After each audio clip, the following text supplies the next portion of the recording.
from the orchard here. It's our peach tree. Put in a ton of growth. It's been very problematic.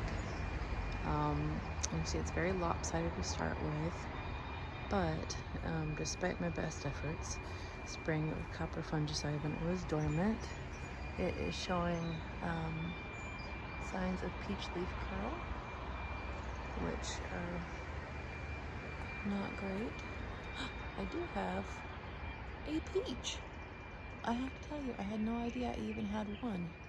We thought we lost all of the flowers after frost. That's kind of amazing. Make it a peach yet this year. But yeah, so it's got very obvious signs of disease. I probably need to come back and spray it with some copper again. But it's also growing weird. It's got some dead branches that I need to cut off. I probably need to go get my handsaw. It's just too big for my pruners.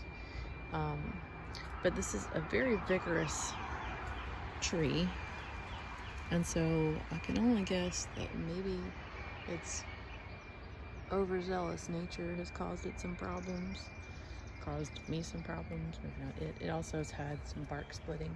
Now that was, I was thinking it was from rain, but that was actually a squirrel eating the bark off of it.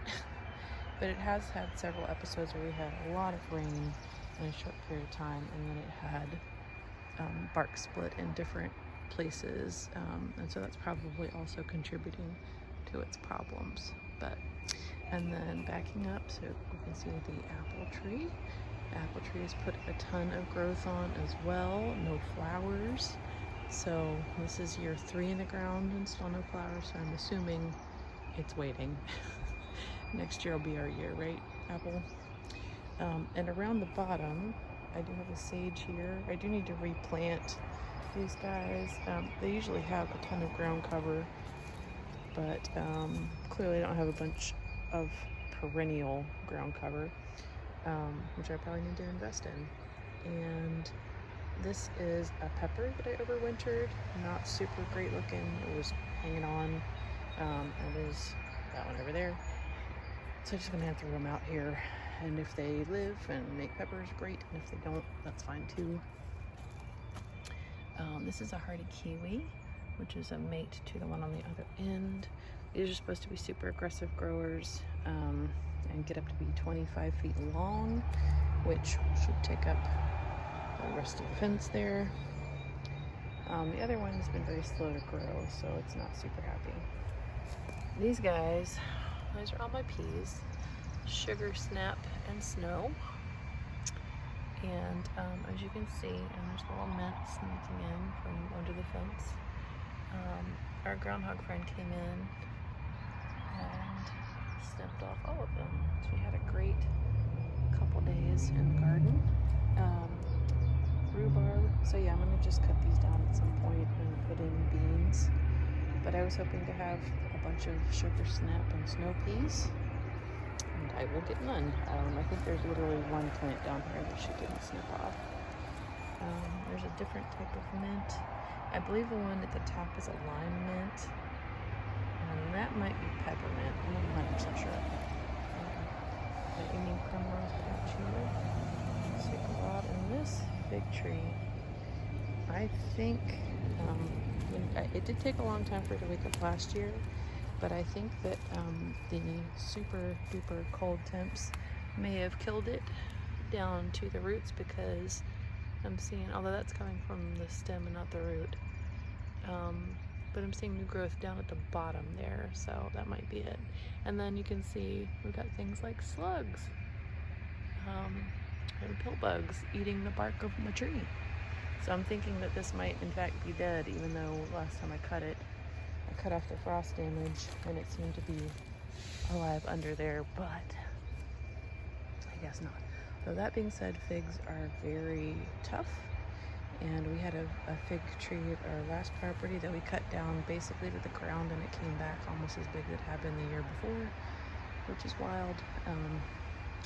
So yeah, this might be another year we get like 2 figs instead of a bunch, but we keep hoping. All right, and then we'll move to the rest of the berries and trees. And this is our thornless blackberry, one of got 3 varieties now, but this is a monster. It had grown all the way down to the fence, and I cut it back some. I let it grow way more than it's supposed to, so we'll see if it manages to hold on to the fruit that it's setting. I am super excited for a very good blackberry year, because we got like one last year. But you know, it's, when you put in new plants, it's going to take a while, but eventually they'll keep giving and giving, right? Pawpaw plant, pawpaw tree. Might need to get it mate at some point, but it's looking really good. I'm hoping that there's a native one close enough to get pollinated. Elderberry tree. We've got some American elderberry just taken off, so kind of like your basic elderberry. And raspberries are popping up out of their bed. We may be about to expand this bed out, because the apple tree, my thought here is that we're going to make another mini orchard, and so we're going to put apple tree maybe about there, service berry about here, and then I have the peach I grew from seed, so it might be garbage, but it might be good for pollination for the other one. So yeah, back to this. Raspberries popping out of the bed. Very happy. Starting to put on a little bit of fruit. And this is the, let's see, I think those might be the laterals, the floricanes off of last year's.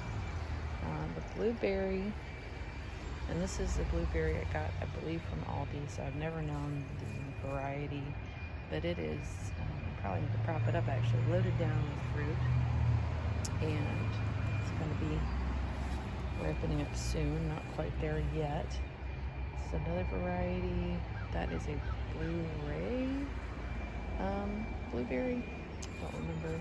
These are pink lemonade that are putting on a bunch of new growth, and I don't think, because they were about to start putting out flowers, they were just waking up when the last frost came, and it was pretty big frost, so it's sort of some damage.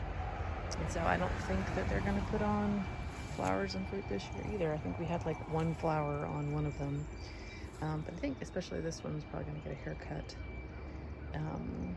because they're growing just a little bit wonky there. More raspberries, putting on the flowers, trying to do the same, which I'm very appreciative of. And then I'll just back up here. That's pretty much it. And then the strawberries in this bed, which have also, some of them jumped out, and those are, a lot of them are violets, which we just let go basically.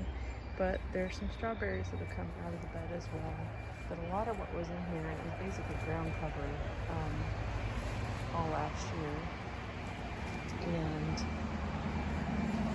most of them got killed back by the hard frost. So hopefully this is just going to be the strongest, most vigorous ones, ready to make berries for me this year, that have survived. And some of these guys I'll probably scoop back up and put in there at some point, maybe after they've made berries. That's it.